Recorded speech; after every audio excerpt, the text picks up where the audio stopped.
Their operating budget is $1.6 billion, and that's actually in Canadian.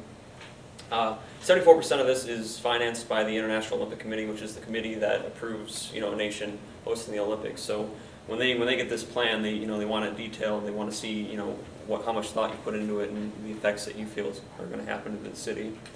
So within this plan, they talked about an employment increase. They also talked about a tourism increase, GDP growth, and incremental growth. I'll go through the differences of those, and also infrastructure improvements within the city.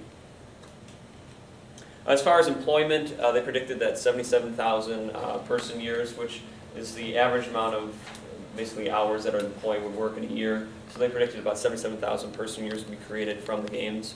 You can break this down into several different categories. There's direct employment, which will be people in the constructing the venues and the renovations of the venues, people planning this, the officials running the games, vendors at the games. So this is direct employment, and this will account for about $1.9 billion in Canadian and in their wages. Another type of employment is indirect employment. This would be the suppliers of the materials for construction, or the suppliers for the materials for merchandise that they'd be selling. And then there's also induced employment, which is it's not really what you want to use, I would assume, because induced employment would be, say, an employee who worked during the Olympics, went out and bought a car, and those hours would be the car salesman's hours for selling that car. So induced hours, you don't really want to look at that. You want to focus more on your direct hours when you're doing an employment analysis.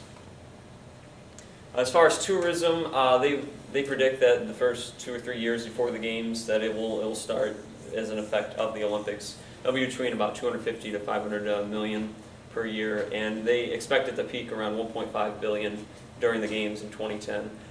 For the 2 and 3 years before, they also host the Paralympic Games. They always have the Paralympic Games before the games. That's why they're predicting a lot more of that growth towards the beginning. And then afterwards, they predict about $250 million per year